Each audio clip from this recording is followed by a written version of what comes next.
হবে তো।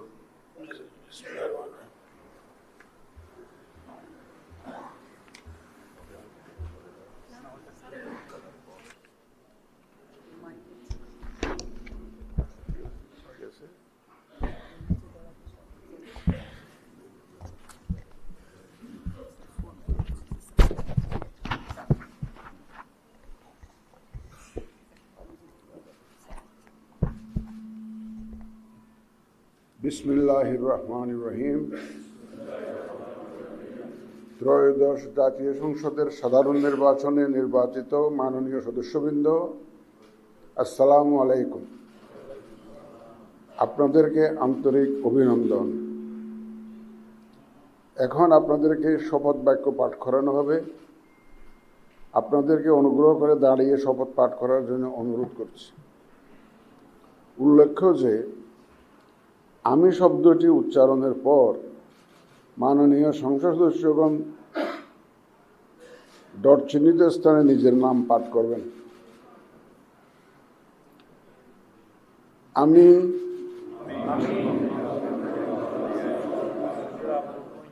সংসদ সদস্য নির্বাচিত হইয়া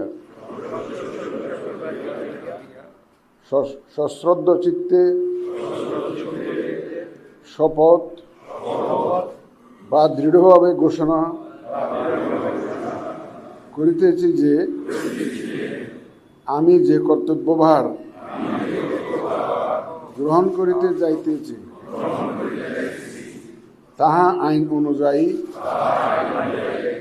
ও বিশ্বস্ততার সহিত পালন করিব। আমি বাংলাদেশের প্রতি অকৃত্রিম বিশ্বাস ও আনুগত্য পোষণ করিব এবং সংসদ সদস্যরূপে আমার কর্তব্য পালনকে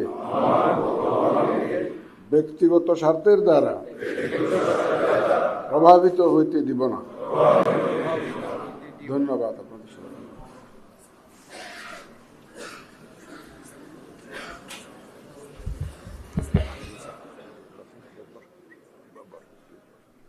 ধন্যবাদ মাননীয় প্রধান নির্বাচন কমিশনার এবং আজকের শপথ পাঠদানকারী জনাব এম নাসিরউদ্দিন স্যারকে।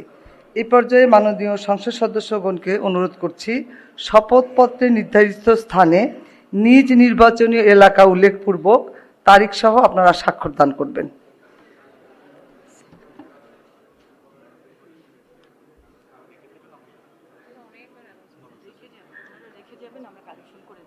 স্যার আমরা আপনার সিগনেচারে রেখে যাবেন, আমরা কালেকশন করে নিব স্যার।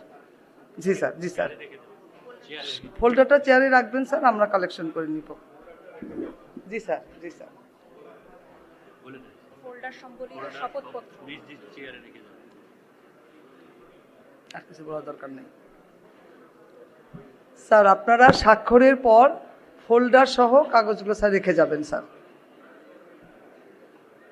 ওই স্যারের কলম নাই, দিয়ে আসেন। সালাউদ্দিন স্যারের কলম নাই। হ্যাঁ হ্যাঁ, কিচ্ছু বলেন না, সবাই সব বুঝে। ওই যে ব্লুটা নিয়ে ঝামেলা হচ্ছে।